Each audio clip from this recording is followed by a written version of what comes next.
Good day, everybody. So this is, of course, Heidi Broussard and her adorable little infant Margot.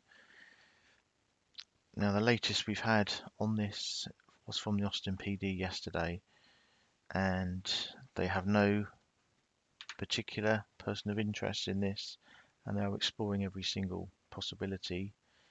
They have enlisted the help of the FBI, the Texas Rangers, and other search groups. So we can only pray that Heidi and Margot are found and they are safe and okay. Now there have been an interview that, or there has been an interview that Shane Carey, her fiance, did that seems to have been removed from YouTube. So we're gonna look at that video. In fact, he's done 2 or 3 media interviews. I'm gonna put 2 of them together. He's done one outside, one inside. And I'd like to hear your thoughts on it. There's a lot of speculation online as to his behaviour in these particular interviews and inconsistencies in his story. So it will be interesting for us to look at that. For anyone who's not familiar with this case, Heidi Broussard, she's 33, and her infant daughter Margot, who's now 3 weeks old. They went missing on December 12th. Heidi was last seen at 7:30 a.m. dropping off her son at Cowan Elementary School in Austin, Texas. Just to give you a brief overview of the timeline in this case, at 6:40 a.m. was when Heidi's fiance Shane Carey says that he woke her up and their children before leaving for work. That was at 6:40 a.m. At 7:30 a.m. Heidi arrived at Cowan Elementary School with Margot to drop off her 6-year-old son Silas.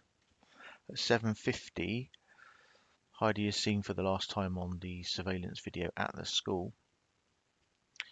At 8 a.m, the fiancé says that he spoke to Heidi on the phone. That was the last time that he said that he spoke to her.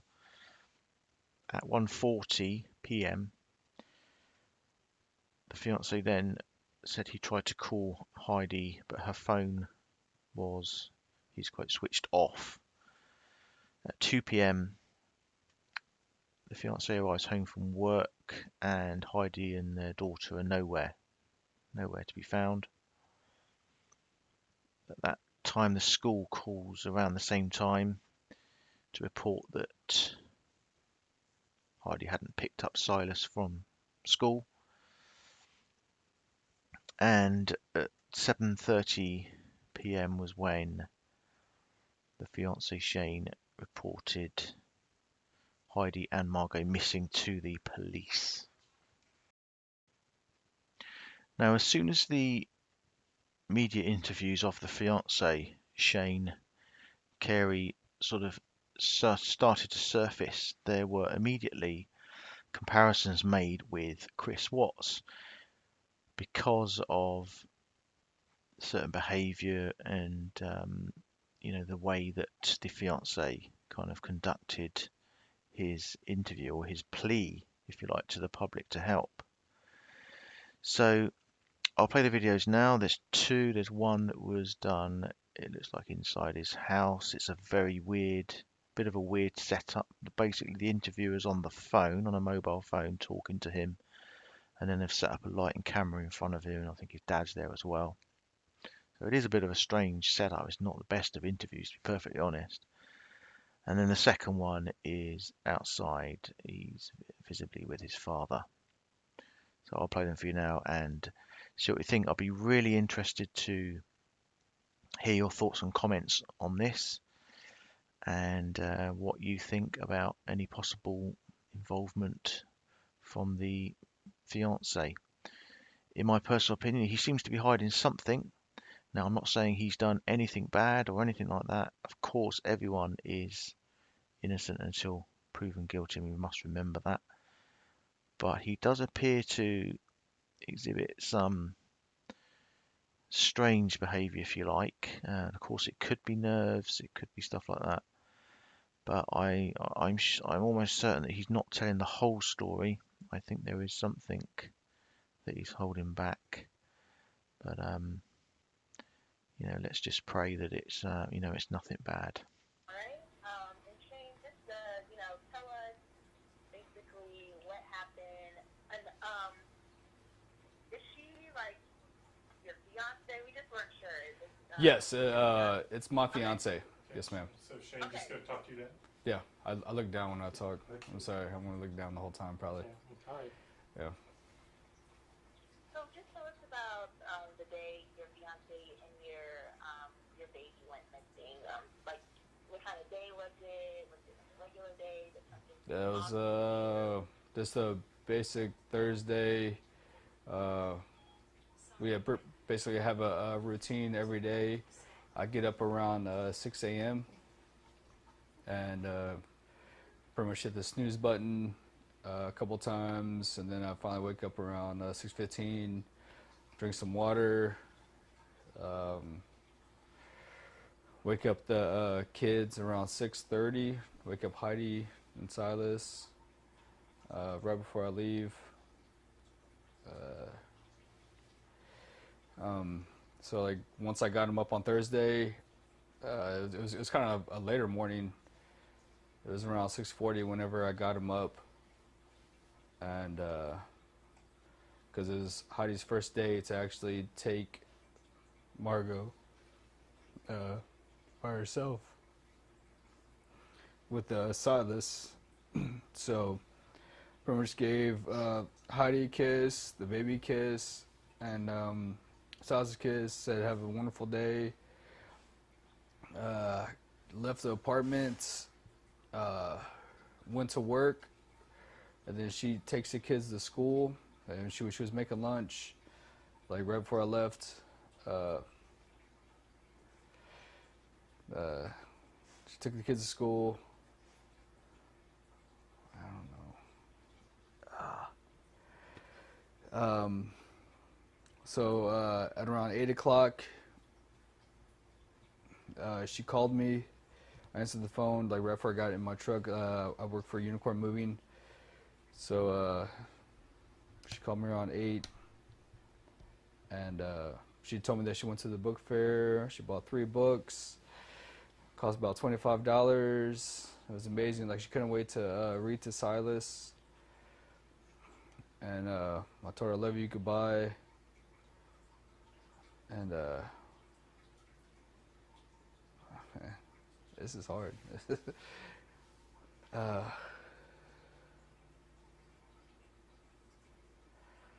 don't know. Take your time. Yeah.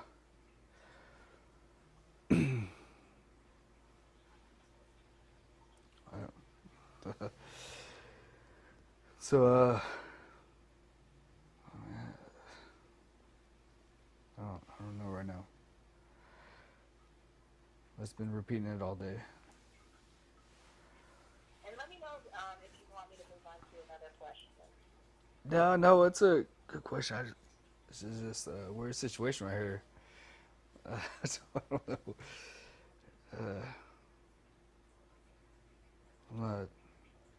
I don't know. She's just an amazing mom.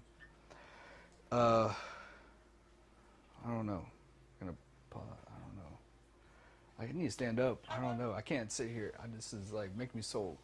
I feel funny. You want to stand up? There's like light. I don't know. Yeah, I'm not good in this situation. Yeah. Yeah, we can stand up. Hey, I'm gonna just reframe a little bit because he wants to stand up. So let's just take a second. Okay. I'm gonna stop camera. How long have you and Heidi lived in Austin? So we've been living in Austin. We moved from Louisiana about 5 years ago. So we've been living here about 5 years, I believe so. Yeah, Like 4 or 5 years. Like that, yeah. We came from Louisiana. Long story short, my ex-wife with my beautiful daughter Addison came down here as soon as my dad got cancer. He's cancer free now. That's not the main story, but yeah. So we just kind of we're on the pipeline traveling, so we had to come down here. So we moved back to Austin. All my family's here. So And Shane, as much That's as great. I know it's Oh, hard. okay. Yeah, talk to your dad. Yeah. And I know it's hard to not be swaying and all like that. But okay, yeah. I'm sorry. No, you're doing Yeah. great. Okay. Yeah. Yeah. I just want you to look for Yeah. to look It's good. all right. Yeah, Yeah, thank you. Yeah. So, Yeah, we moved down here about 5 years ago. And Living in Austin, have you made great friends with people here? Or is there yes, I found amazing friends. I started. issues with? Oh, this is so hard. I can't pick up the phone. That thing's not very loud. I know, I It can't. really isn't. well, you wanna Did put- you say I made any friends? I mean, you're from Austin. Made any friends? Or Yeah. So okay, so it's like I'm originally from Austin. Like I went to Leander High School, Hey, so Shane, I pick up the phone and just hold it. And just hold it. Okay, yeah, it's kind of yeah, down sorry, here. Yeah. Yeah. And try There to we go. talk to your dad. Yeah. Yeah, so I basically went to Leander High School. I already have friends over here, and they've been very supportive since what happened with Heidi and Margot. It's hard to look up. But is there anyone in Austin who you don't have a good relationship with? Maybe you have issues with? there's nobody. No, we have a loving and great family. Heidi has great friends. She's the most awesome person in the world. Loving mom. She supports everything everybody does. She could have like $4 in the bank account and still want to give. So she's a great person. So is Margot, our beautiful 3-week-old daughter. So yeah, there's no enemies. There's nothing that would be negative or anybody would want to harm us at all. No. And was Heidi's, the morning she went missing, was her demeanor any different? Do you want some pleas? Acting normal? No, I'm good. Missing? Yeah. What's that? I'm sorry. The morning Heidi went missing, did her demeanor seem any different, or was it, just like a regular day for her too? It was a regular day. So like what I was trying to explain. Hey, Shane, let's drop that phone down a little bit. Oh, okay. So like what I was trying to explain, it was a normal day. It was I woke up at 6. I pretty much do my 30 minutes of my routine like before I get them up. I get a little extra 30 minutes of sleep, and then I get them up, and then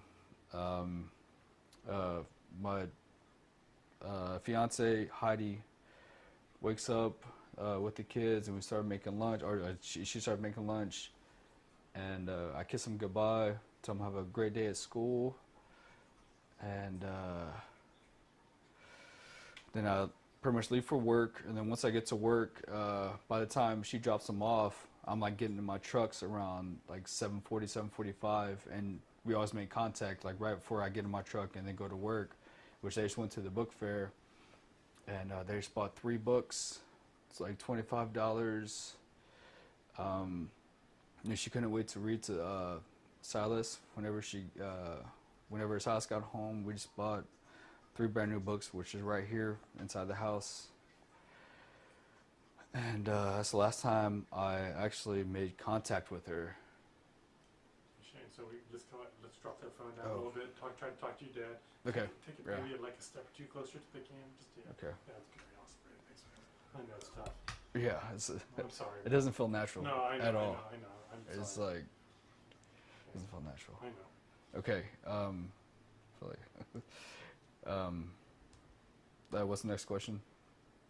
Yeah. Could you just talk a little bit more about when and where was the last time you saw Heidi?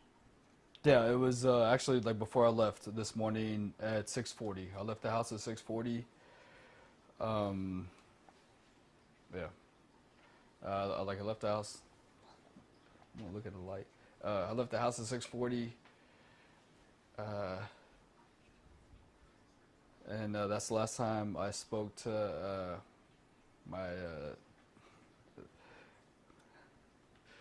my son. Dude, I can't. This is weird. I know. It's So you're moving my dad. You're moving like Why? I can't be professional. I'm not. This is, dude. Okay, I'm gonna call you back or something. I don't know what to do, man. You're making me nervous. Do you I don't know, Do you man. want to try a different? I just phone? want to be natural, man. I just want to, like, this is not. I don't know. Yeah. You know, try and look at the camera, whatever you want to look at. Like, you know. or just whatever you want to do. Yeah, I look Yeah. down. I'm sorry. No, That's okay. Do that. can tell me, Whatever yeah. you can do, just do it. No pressure, no nothing. If it works, it works. If it don't, it don't. That's just the way we got to do it. I just want to get the word out there. I don't care how I look. Okay. You about ready? Okay. Yeah, that's Yeah, good. because it's louder now. Okay. Yeah, so my other question was, is there anything important of Heidi that's like missing right now? Like, is her cell phone there? Anything valuable missing? There is nothing valuable missing. Her purse and her wallet and everything was up here. Her cell phone is missing. It's been turned off. Whenever I pulled up around 1:40, it's just been off since then. So, like the car seat, everything is upstairs. There's no signs of anything. Right, There's and how long have you and Heidi been together? I mean, as long as you've known her, has she ever disappeared before? Has she ever, just no. gone off the grid? Or No, anything ma'am. Like that? She would never disappear. She is an amazing mom. She would never. We have a 6-year-old son named Silas, beautiful kid. She would never leave him. Nah, she would never do this. She wouldn't do And this. just to confirm a couple of details, so how old is Margot? Margot, she was born on the 26th of November. So 3 weeks. Yeah, 3 weeks. About 3 weeks. Okay, and this is one of my last questions, but, if you could say anything to Heidi right now, like if she was going to watch the newscast, what would you want to tell her? I want to tell her please come home. You know your family's here. And she wouldn't do this. I'm not telling her this. I'm telling her sake for the family. She has a beautiful kid. She has a beautiful family. Beautiful dog named Zeus. She would not do this by herself. She would not be doing this.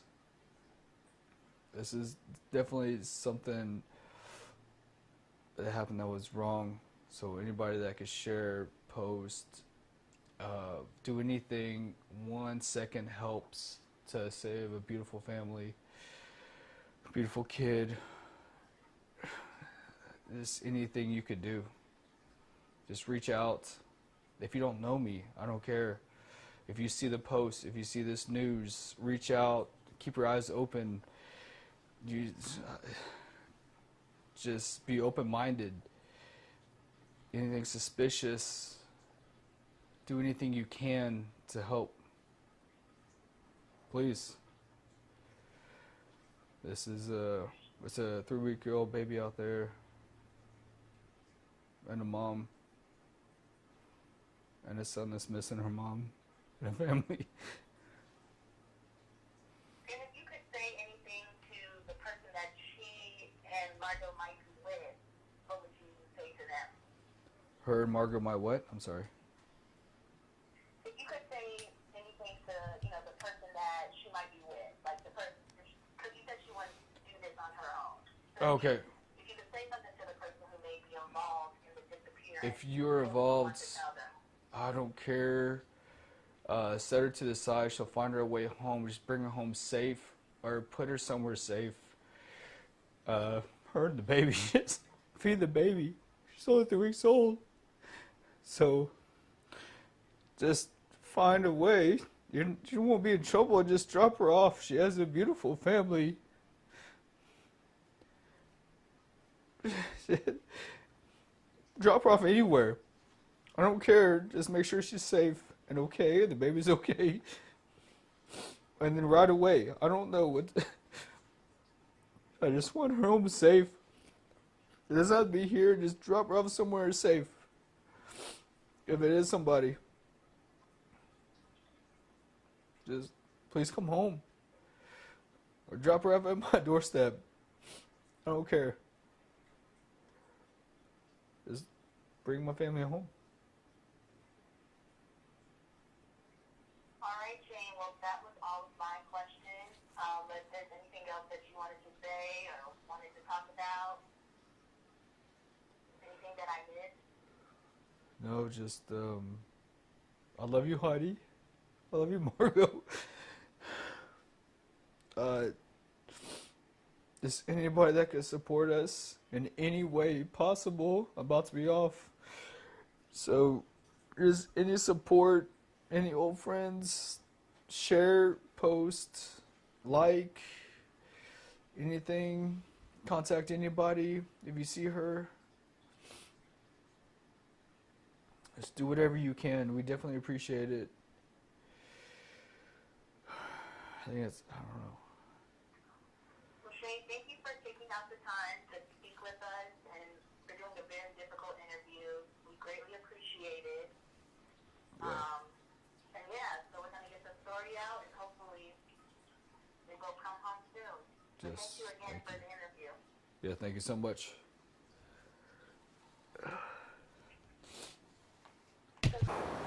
Basically, like every day we wake up around 6:30 and It's okay, you can take it. yeah, Just send me the phone. I don't care what phone. All right. Every day I wake up first because I have to go to work first, and then I'll do my morning routine, do everything. They start waking up around 6:30, and so like I start waking them up, give them kisses goodbye. Have a good day at school, and then she starts making their sandwiches, and so I went to work. She took Margot with Silas. She dropped them off at school to the book fair, and after the book fair she called me around 8 something on her way home from the book fair. Said she spent $25. I was like, that's okay, and I told her I have to go because I was on my way out. And I told you I love you, bye. And pretty much I worked all day till about 1 something, and then I got here around 2. I seen her car, walked upstairs. She wasn't here, and her phone was off. So I thought she was at a friend's house because a friend lives in the same complex, so she might be over there with her phone off. So I thought nothing of it, but she was not back yet. So then I went and picked up my son from daycare and brought him home, and he didn't finish his lunch. So he told me to grill it for him. And basically, then we, after a little bit, I called my dad. He said, don't worry about it too much right now. And I called her friends, and she hasn't heard from them. Her friends didn't hear from her, so then I called the cops. And then they came over here. I think it was around 7:30, I think. And ever since then, it's just been, we're trying to reach out, just help. I don't know. She's a great mom. She needs to be back. So the last time you heard from her was around 8:30? Yeah, 8, but even probably before then, like 8:15, Okay. I would say. And you called the cops around 7, right? Yeah, 7-ish. I think it was like 7:15 or yeah, 7:30 maybe, something like that. Yeah. And just tell me a little bit about Heidi and Margot. Oh, they're amazing. They're beautiful, loving, loves everybody. She has the best group of friends. Margot is the sweetest. She's only 2-3 weeks old, and man, she has like the cutest little pucker lips. Gorgeous little baby, and we just play. she doesn't have, she couldn't do anything mean. I don't know. Just beautiful people, loving friends, loving family. Everyone's here to support. I don't know. Like the smallest little baby, she's only 7 pounds. So a teeny tiny, lovable baby. Keeps me warm at night. I don't know. And Margot's not your only child with Heidi, right? No, I have a 6-year-old boy named Silas, which he's amazing, great at sports, great baseball player, does karate, beautiful little kid as well. So fun, very intelligent, loving, just like his mom. He needs his mom back.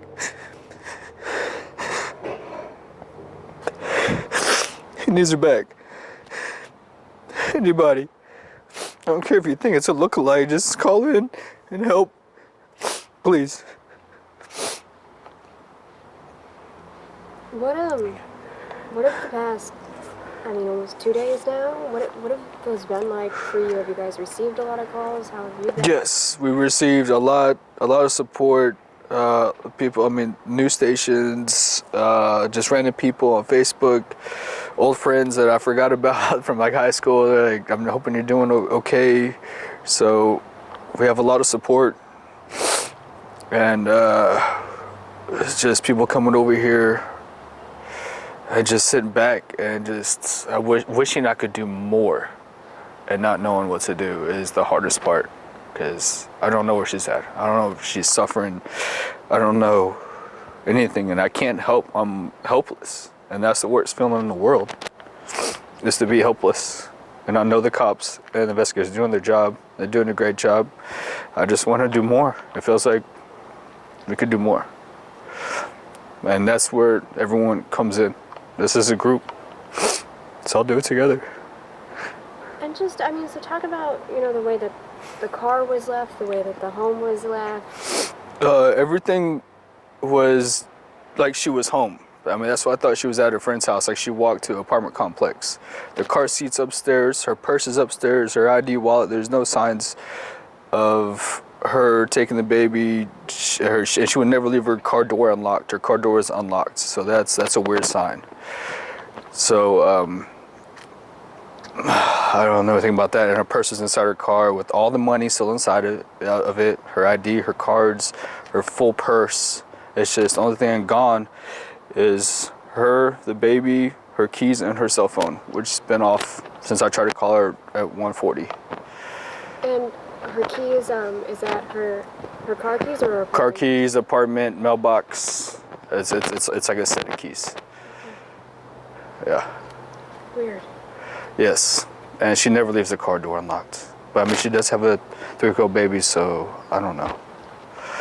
But she would not leave the car door unlocked. I'm a big pusher on that, so I push her to lock everything. So. One of the things we first talked about when you first got here is obviously there's a lot of scrutiny on you. And I imagine that's got to be tough. You're going through this absolute nightmare. Yes. And then people obviously have to check you off their Yes. list. That's got to be really difficult. Yeah, it's. I don't even I just pretty much ignore that. I don't know how to handle it, but I know it's a question. But I don't know. I don't know how to. I just ignore it because I know it's not true. Yeah, it's negative. So I don't want to. Yeah. We're trying to be positive and find her. We can't help anything about what anybody thinks. Yeah, I haven't even seen any comments. We know what we think. Yeah. And that's all that matters. And just talk about, you're trying to find her. Talk about things you guys are doing, because it seems like you're doing a ton. Yeah, the first day, I was going through dumpsters over here, just through her keys. Or we just walked around the apartment complex. I sat outside, just see any suspicions, anything that was weird. I didn't see anything. I asked, the next morning, I just sat out here for hours and asked everybody if they seen or heard screaming, anything that was off or suspicious. Everyone's knowing, but they're all saying no. And the cameras. yeah, we went across through HEB. We asking everybody for if they had cams on their car. I don't know.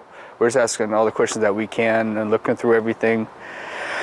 That's what I'm saying. Like, I don't know what else to do because it's already the third day and it's getting scary. I don't know. Check the traffic lights at both ends. There's two intersections here, and all they do is if you break a law or you run a light, then they film you. So that wasn't viable. And then we checked all the HEBs. We checked, they I guess they have it on all their stores combined and whatever, and nothing came from that either. So we're still just trying.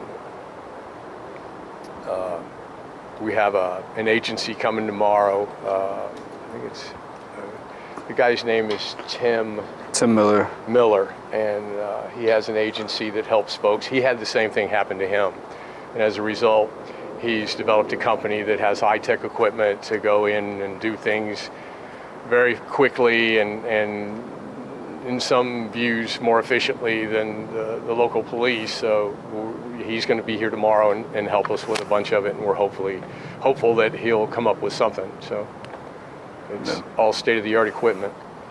How do you deal with this? You've still got kids at home. Yes, I haven't told them, but I just try to. They're with a separate part of the family right now until we at least get an answer. So that's why I have great support, and they're kind of juggling with them right now while all this is going on over here. So I don't want to put that in their brains yet because I'm an adult and I can not even handle it. So I'm not going to put them in their head so we know something. They're too young. What else do you want people to know? That this is amazing family. I mean, she's so supportive and she just wants to help everybody as well. She wants to help. I mean, she's the most giving person. She only has $4 in the bank account and she's still helping somebody out. She's a great person. She needs to be back. Her son needs her, I need her, her family needs her. If there's any woman with a little baby that kind of looks like her, please just give anybody a call. News, 911, I don't care. We're open to anything. Any help. Any help. Get a hold of Austin PD, or we're soon to have a cell phone number that you can call, and we'll keep everybody posted on that, where people can give tips. We're going to try and get a reward going for information leading to finding her. So that's in the near future. Thank you so much. Is there anything else that I'm missing? Just everybody be on board. The more shares, the more likes, comments, any platform that you could do, share. If you don't know me, I don't care. Just put it out there and just let it get around. You don't have to know me. Just post and share as much times as you can. No, it takes 1 second for her family to be happy. Just 1 second. We've got to find her. We're not taking no for an answer. We've got to find her. Thank you. Yeah. Okay, so as I stated at the beginning of this video, the latest from the Austin Police press statement yesterday was that they have now enlisted the help of the FBI and the Texas Rangers and other search parties. So let's just hope that this comes to let's just hope it's not a bad outcome, and that they find Heidi and Margot safe somewhere, and that they are brought home safely. In the meantime, as I say, I would be very interested to hear your thoughts and comments on this case, on the interviews in particular made by the fiance. And if you found this video informative, if you found it educational, and you would like to help support the channel, please hit the like button and subscribe, and we will keep you updated with details regarding this case.